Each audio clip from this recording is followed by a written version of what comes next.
Good morning.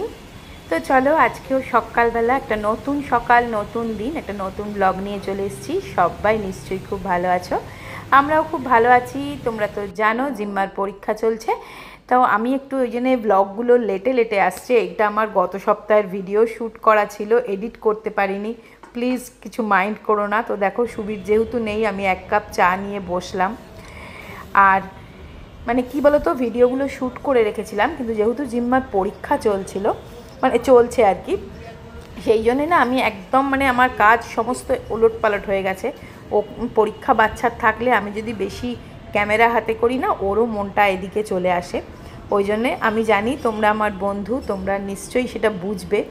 তো সেই জন্যে এ কদিন একটুখানি আমার ইরেগুলার হয়ে গেছি। আশা করছি এবার থেকে আবার আমি রেগুলার ব্লগ দিতে পারবো। তো দেখো আজকে একটু সানি ওয়েদার পেয়েছি, তো আমি মেশিন চালিয়ে সকালবেলা জিম্মা স্কুলে চলে যাওয়ার পর বাড়ি ফিরে এগুলো সব কেচে দিয়েছিলাম, দিয়ে শুকোর দিয়ে দিয়েছি। আর জিম্মা তো এখন যেহেতু স্কুল পরীক্ষা সেই জন্য এখন একটু সকাল সকালই চলে আসবে। ওদের 12টা 15 ছুটি হয়ে যাবে, তো তাড়াতাড়ি চলে আসবে। তা আমি রান্না করব, তাও ভাতে ভাত বানিয়ে নেবো। আজকে তেমন কিছু বানাবো না, কারণ জিম্মা না এমনি তরকারি, ডাল, মাছ এইসবের থেকে না ডিম সিদ্ধ, আলু সিদ্ধ, ডাল সিদ্ধ, ভাত, এরকম সিদ্ধ ভাত খেতে ভালোবাসে। তা সেটাই বানাবো। তাই জন্য আজকে হাতে অনেকটা সময়। তো তোমাদের সাথে আজকে চলো, আজকে আমি ড্রেসিং টেবিলটা পরিষ্কার করব। ঠিক করে রেখেছি সকালের দিকে যে ড্রেসিং টেবিলের ড্রয়ারগুলো আজকে খালি করে করে পরিষ্কার করব। তো ড্রেসিং টেবিলের ড্রয়ার খালি করতে করতে এইগুলো যখন গুছিয়ে রাখছি, তখন মনে হলো তোমাদের সাথে একটু শেয়ার করি। তো দেখো এই যে মালাটা লম্বা, ওটা আমি একটা মল থেকে কিনেছিলাম, খুব সুন্দর, শাড়ির সাথে খুব ভালো লাগে। আর এইটা দেখো, এইটা গড়িয়াহাট থেকে নিয়েছিলাম। এটা এত সুন্দর দেখতে না, যে কি বলবো।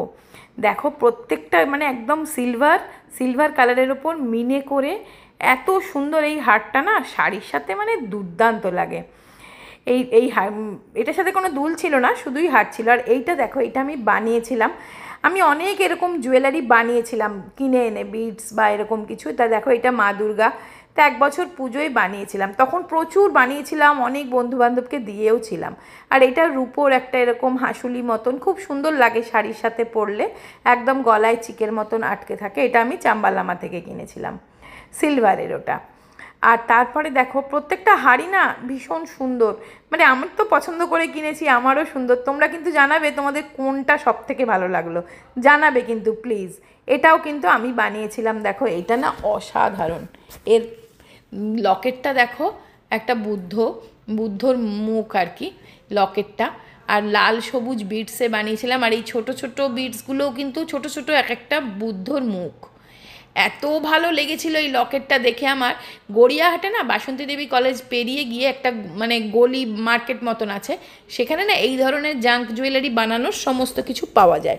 আমি সেখান থেকেই কিনে এনেছিলাম, লকেট আলাদা, বিটস আলাদা এইভাবে। আর এই হারটা এই যে কালো পুঁথি আর কাঠের বিটস দিয়ে, এটা আমি শান্তিনিকেতন থেকে কিনেছিলাম। এটা দেখো, এটা সিটি সেন্টার থেকে কিনেছিলাম, সিটি সেন্টার 1 থেকে, CC1 থেকে। এটাও ভীষণ সুন্দর। এটা ওয়েস্টার্ন ড্রেসের সাথেও খুব ভালো লাগে, জিন্স টপ পরে বা গাউন পরলেও ভীষণ ভালো লাগে, আবার শাড়ির সাথেও ভালো লাগে। এটাও একটা কিনেছিলাম গড়িয়াহাট থেকেই, আই থিঙ্ক, মনে নেই। এটাও বেশ পছন্দ হয়েছিল। নীল শাড়ি কিনেছিলাম, নীল শাড়ির সাথে ম্যাচিং করে কিনেছিলাম। আর এই জুয়েলারিগুলো যত্ন করে রাখলে কিন্তু বেশ ভালো থাকে। আর এইটা দেখো, এই হচ্ছে আমার গিনির মালা। দেখেছো, গিনির মালা, মানে আগেকার দিনের রাজরানীদের, জমিদার গিন্নিদের থাকতো গিনির মালা। তা আমার কাছে তো সোনার গিনির মালা নেই, তাই জন্যে আমি ওইটা গিনির মালা একটা কিনেছিলাম। এটাও একটা নিয়েছিলাম শাড়ির সাথে ম্যাচিং করে, ওই রানি কালারের শাড়ির সাথে। এগুলো খুব কমন, তোমরা তো নিশ্চয়ই দেখেছো অনেকবার। আর এটাও একটা, এটা বোধহয় কোয়েস্ট মল থেকে নিয়েছিলাম। এটাও খুব সুন্দর, ওয়েস্টার্ন ড্রেসের সাথে যায় ভালো, বেশ বিটসের। আর এইটা দেখো, এটাও আমি শান্তিনিকেতন থেকে কিনেছিলাম, গণেশ লকেট দেওয়া, বেশ সুন্দর দেখতে।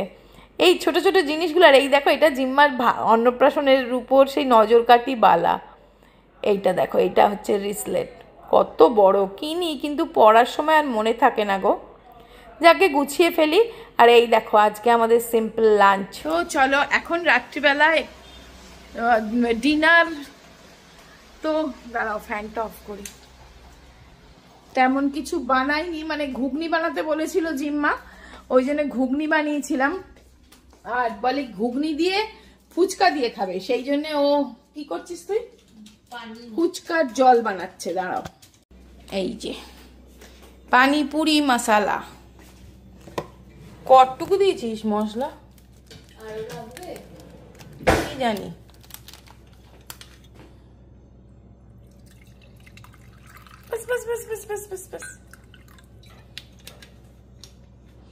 ফুচকার জল বানানো হয়ে গেল। ও খাবে হচ্ছে গিয়ে ঘুগনি, পুর ঘুগনি, তাই তো?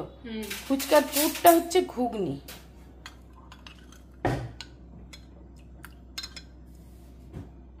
দেখো ঠিক আছে।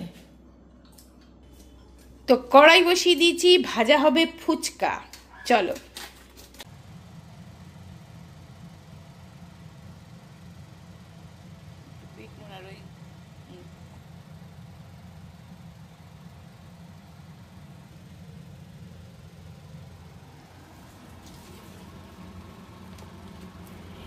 এগুলো হচ্ছে অ্যাকচুয়ালি ফুচকা পাঁপড়, ছোট ছোট এরকম ফুচকা পাঁপড় কিনতে পাওয়া যায়, তা সেইগুলো দিয়েই ফুচকা বানাচ্ছি। তা সেই ফুচকার মধ্যে ঘুগনি পুর ভরে আর ওই টক জল বানানো হয়েছে, সেই টক জল দিয়ে আজকে আমাদের রাত্রের ডিনার হবে। এটাই খাবো, খুবই এক্সাইটেড, সন্ধ্যে থেকে ভাবছি কখন খাওয়া হবে। তা অর্ডার করেছিলাম কয়েকটা জিনিস, তার মধ্যে এই ফুচকা পাঁপড় আর ওই এভারেস্টের ওই পানিপুরি জল বানানোর মশলাটা, এগুলো অর্ডার করেছিলাম। মানিকে জিজ্ঞেস করলাম, মানি তুমি এগুলো খাবে নাকি অন্য কিছু খাবে? মানি বললো আমিও ফুচকা খাবো। তাই জন্য মানিও ফুচকা খাবে, আমরাও ফুচকা খাবো, সবাই আজকে রাত্রে এটাই খাওয়া হবে। তো চলো ফুচকাগুলো বানিয়ে ফেলি চপাডপ। তোমাদের যার যার জিভে জল আসছে এইভাবে বানিয়ে ফেলো। কি করব বলো, তোমরা তো কাছে থাকলে অবশ্যই তোমাদেরকেও খাওয়াতাম, কিন্তু তোমরা তো কাছে নেই, এখানেই দেখে নিচ্ছ। এবার ফটাফট বাড়িতে বানিয়ে ফেলো, কিছুই একবারে ব্যাপার না, যে কোনো রকম পুর বানিয়ে ফেলবে, আলু বা এরকম আমার মতন ঘুগনি মটর, আর এই ফুচকা পাঁপড় এনে ভেজে ফেলো আর ওই মশলা দিয়ে জলটা বানিয়ে ফেলো। কী যে অসাধারণ খেতে হয়েছিল তোমাদের কি বলবো। ও ফুচকা নিল, ফাটিয়ে ফেললো। এইটা তো ডিনার, আজকে এটাই আমাদের ডিনার, তাই তো? এইবার ঘুগনি নিয়ে, ওয়াও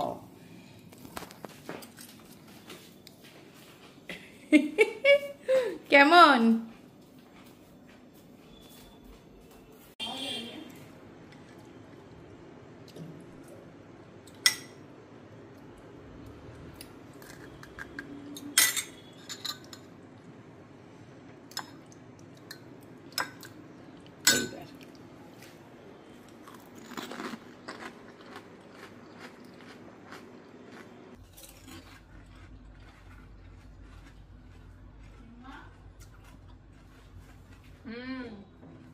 সো ফুচকা খাওয়ার পর্ব শেষ।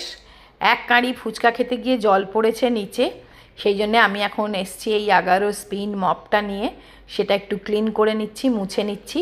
জিম্মা পড়তে বসেছে, কালকে আবার পরীক্ষা। তো দেখো এই মপটা দিয়ে মুছে নেওয়া খুব সহজ এবং খুব সুবিধাজনক। এটার মধ্যে তোমরা জলও স্টোর করতে পারবে বা লাইজলও স্টোর করতে পারবে। আর এটা সুন্দর করে, তোমার কোনো এফোর্ট লাগে না, কোনো রকম পরিশ্রম ছাড়াই কিন্তু ঘরটা পুরো মোছা হয়ে যায়, পুরো ঘর মপিং হয়ে যায় একদম। আর এর যে প্যাডগুলো আছে যেটা দিয়ে মোছা হয় সেটা খুবই পাওয়ারফুল, মানে খুবই ভালোভাবে মোছা হয়, মানে শুধুমাত্র যে জল মুছে ফেলি তা নয়, একদম পরিষ্কারও হয়ে যায়। তো চলো ভিডিওটা আজকের এখানেই শেষ করে দিচ্ছি। সবাই খুব ভালো থেকো, সুস্থ থেকো, আনন্দে থেকো, অবশ্যই সাবধানে থেকো। আর আমার ভিডিওটা ভালো লাগলে প্লিজ একটা লাইক দিও, শেয়ার করো। তো আজকের মতন টাটা।